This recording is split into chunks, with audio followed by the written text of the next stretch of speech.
se llama aquel paraje ya viajar. Entre los verdes campos existe el conocido Icuaporá. Hay una laguna que nos alegra, lleva por nombre Tapiracuá. Los pajarillos de mil colores allí se encuentra que todo hay.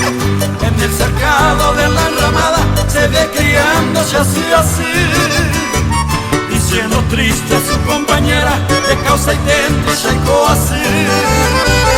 Y las palomas todas unidas emprenden vuelo al oscurecer. Juntas avanza y allí descansa, triste querido del Tapere.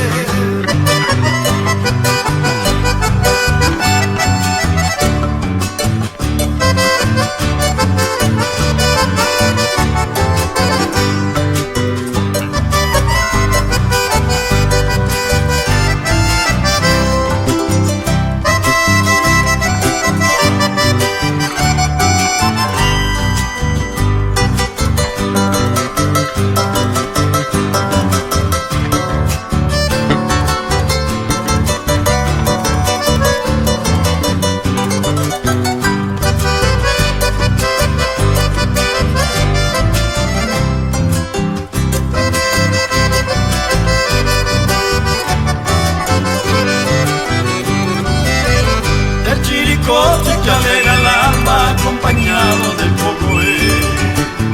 Siempre orgulloso y altanero también se siente Yacaberé.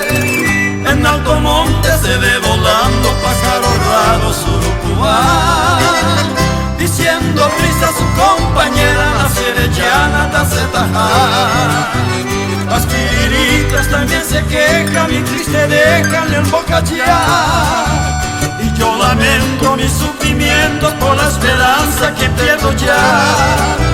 Ya me despido desconsolado, se ya jamás se vida a mí. Adiós palomas encantadora, merete maguavira a mí.